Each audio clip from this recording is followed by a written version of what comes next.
All right, guys, a classic is back. It's one of my favorites, but are they better than ever? Let's find out.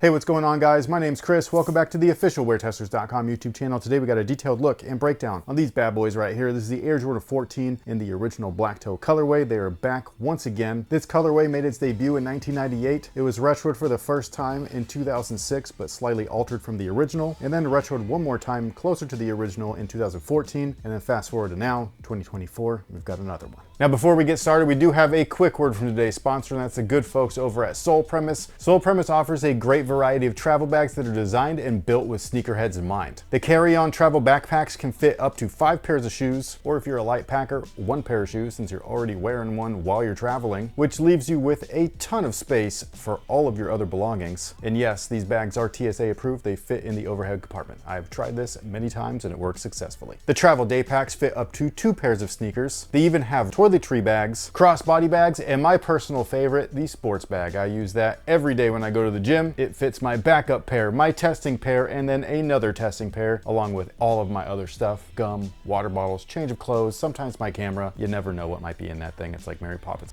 bag. It's amazing. You can use our promo code that you see on the screen right now to save yourself up to 40% on your purchase with the link down below in our description box. You're welcome in advance.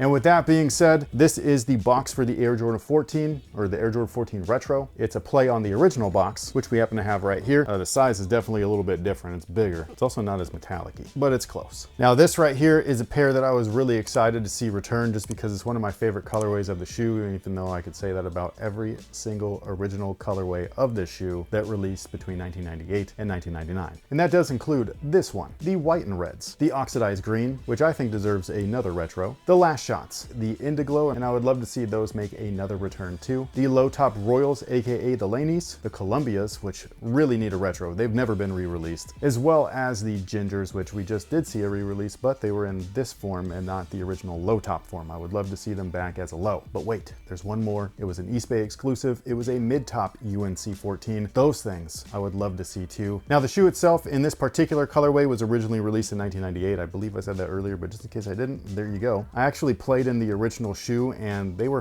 fantastic. They look just as aggressive as they played. It was so good. The retros are almost as good to play in as the originals. I wouldn't say that they're quite all the way there just because the materials are nowhere near as premium, but it's still a very good basketball shoe nonetheless. Like when we're talking about some of the best retros to play basketball in, this is definitely on the list. Something that I thought was really cool and interesting is that Jordan Brand / Nike / sneakers, I'm not sure which one it is because I saw it on desktop, they're actually trying to promote a little bit of their own history and heritage throughout the brand on the brand's website. I thought that was really cool. The unfortunate thing is their history is wrong. So while it does say that the shoe originally released in 1998, they're actually dubbing the launch colorway as the white and reds instead of these. This was the actual launch colorway. So that's one thing that I think that they should actually change, but I do like the overall presentation and the thought behind what they're actually trying to do. And then when you scroll down the page a little bit, they have this other aspect that shows like certain performance things and like, you know, what the shoe was originally intended to be like a fast car or a high performance vehicle, which it definitely looks like, you know, that Ferrari type of vibe. That's what these things were all based off of. And then a little bit lower, they go through like colorways, like infamous colorways or famous colorways and the original release dates. And when they roll through them, those original white and UNC low tops are there, but they have the incorrect original release date. It was 1999, not 2013 or 15. I can't even remember what I saw now because there was just so much wrong information. I just couldn't believe it. But yeah, so I like somewhat like the thought process, but the execution, kind of a fail. As for the shoe itself, most of you guys already know this, at least if you're big time Jordan fans, and if you're not, but you happen to have watched The Last Dance on Netflix, you probably know this already, but MJ debuted these in the NBA Finals against the Utah Jazz just in a different colorway. It was the Last Shot, aka the black and reds. And that was the first time we actually ever saw that shoe, and it was on TV. We had tube TVs, they weren't HD. It was wild, dude. It was a trip. I just remember as a kid being like, what the f is he wearing? This is awesome. And then recently, maybe not super recently, what was it, like a year ago, I actually hung out and met the man himself, Tinker Hatfield, the designer of these. He actually told the story of what happened, where he showed MJ the shoe and said, don't let anybody else see this. It's a prototype. And MJ said, got you, bro. And then he didn't listen. He got excited, he wore them out there, and everybody knows how that went.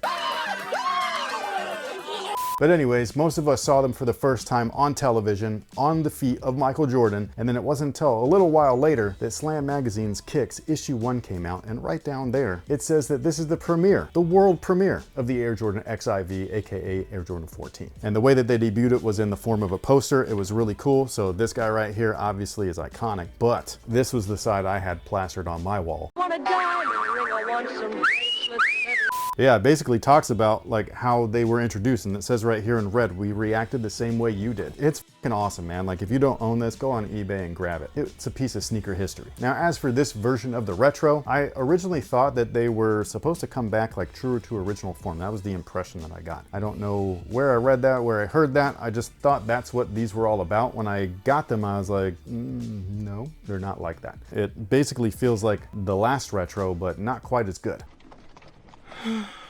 The outsole is still the same. It's still the rubber outsole with herringbone from top to bottom. This is really cool. It's a really great performing outsole. Like this right here grips to the hardwood like nobody's business. It's also fun to play in outside, but I wouldn't want to do that if this is your only pair of Jordans. And then right here at the midfoot, you have the midfoot chassis. This one's done up in like a fake chrome and everything like that. Again, that Ferrari vibe. I absolutely love it. On the medial side, there's an air scoop in there for some ventilation. And then the midsole is really interesting. Despite how it looks, this is a super low profile setup right here. So you're damn near on the floor. It's a Phylon midsole with exaggerated teeth for, you know, cupping your foot and everything like that, so lateral stability. And then inside of the shoe is this Zoom Air setup right here. So you got a 4-foot zoom unit and a heel zoom unit done up just like this. However, this is an original pair, the ones that debuted in that magazine over there. First off, this is the outsole. It's super thin. I just love this. This is reducing weight. So for those of you guys that don't know, that's where they reduce a ton of weight in the shoes, is by reducing the amount of rubber. So not only is it not full rubber, but on top of that, it's very thin rubber. And then this is the chassis right here. So this is the foam midsole and everything like that. And then what used to be in there is this setup. So again, this is the current setup, and this has been the setup since the 2005 retros. But the 1998 through 1999 originals were like this. So you had the same heel unit, but the 4-foot unit is an original articulated zoom unit. So you actually have 4 chambers in there. You got 4 zoom pads, and then there was articulation points, and the stuff that you see that looks solid is actually polyurethane, poured polyurethane. So it makes it extra comfortable, and it's supposed to keep the bag secure so it doesn't squeak, because when they're loose like this, they eventually squeak if you ever walk around in your shoes and it sounds like they're farting underneath your feet.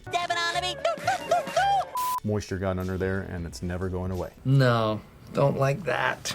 But moisture is also what damages that polyurethane, so can't win for losing. That's what the original setups were. This is what the new setups are. Did they feel just as comfortable as the originals? No, they don't, but they are still very comfortable. If you ever worn a pair of Jordan 13 retros, same exact thing. Now, the materials on the original pairs were premium fucking everything. Like this upper right here is just fantastic. This upper right here, in complete comparison, is not. It's not anywhere close to this. So the toe cap area is a synthetic suede. The originals actually were suede, so was the 2005 retro, and every retro since has just been this stuff. So it's not great. It's kind of like felt. The leather along the upper, it's very stiff. It's not performance leather or anything like that. So it's not like what you would see on, say, the 85 Air Jordan 1s. It's stiff, you know what I mean? Like a lot of polyurethane coating on top of it. This stuff right here though is soft and buttery and still smells like leather even after all these years. But yeah, if you're looking for super high quality materials, unfortunately this isn't it. The tongue is microfiber though, so I do like that. This is one of those things where like when an Air Jordan 13 has a tongue like this, it's awesome because it doesn't make those squeaky noises. And so yeah, that's on here. It's got a really interesting tongue top where it's like really thin. It's got the little bar on there. This one's like gummy and everything. The originals, the bar is like hard as a rock. It doesn't move whatsoever. You've got the Ferrari-esque emblem right there. I don't want to piss off the Ferrari people. I know that they like to act like we're claiming that this is a Ferrari product. We're not doing that. It just looks like the Shield logo, that's all. And then the rear of the shoe is really interesting because it looks like a tire tread. So you've got the 2-3 back there, and then it wraps down into the rubber outsole and everything like that. And then these 2 little red markers right down there are supposed to mimic the brake lights. On top of all of that, the midsole right here that has a sparkly or pearlescent type of coat just on the teeth and the little, like, I don't know what you call that, the little swoop. The originals actually had more of a yellowish tint to it than what the retros end up having. Eventually, I'm sure that this will turn yellow, but they originally came that way. This is the insole. It's very similar to the original insole, which you can see right here. The foam isn't quite the same, so the black material doesn't feel quite as nice as the white material, but it's as close as the original can be, so no, it's not a complete piece of shit. Excellent. There's a whole bunch of other stuff too, but I can't get into it because, you know, time. Otherwise I'd be here for like an hour. Actually, I might have been already. But either way, it's a decent retro. It's not a perfect retro. It's not like the Air Jordan 3 Black Cement where you can tell that there's a lot of love poured into it. This one just feels like, hey, we miss those. Bring them back real quick. And on top of all of that, as far as sizing is concerned, they do fit true to size, but watch out for the back here. It scoops and bends into your Achilles like nobody's business. It does eventually break in, but you got to put a lot of work into it. So if you don't want to deal with that, you might want to skip these altogether. But if you happen to be okay with that, go true to size, you'll be good to go. They'll be available at most Jordan brand retailers. That does include locally here in the Sacramento area, Phenom. If you're interested in grabbing a pair from Phenom, you can go to their in-store location located at the Doco Shopping Center. And if you're interested in their online release procedures, just follow their social media simply at Phenom Global. And with all that being said, what is today's question of the day? What's your favorite sneaker in your collection? How many sneakers do you own? What's your most expensive sneaker? I don't have a favorite. I just have a lot of them that I love.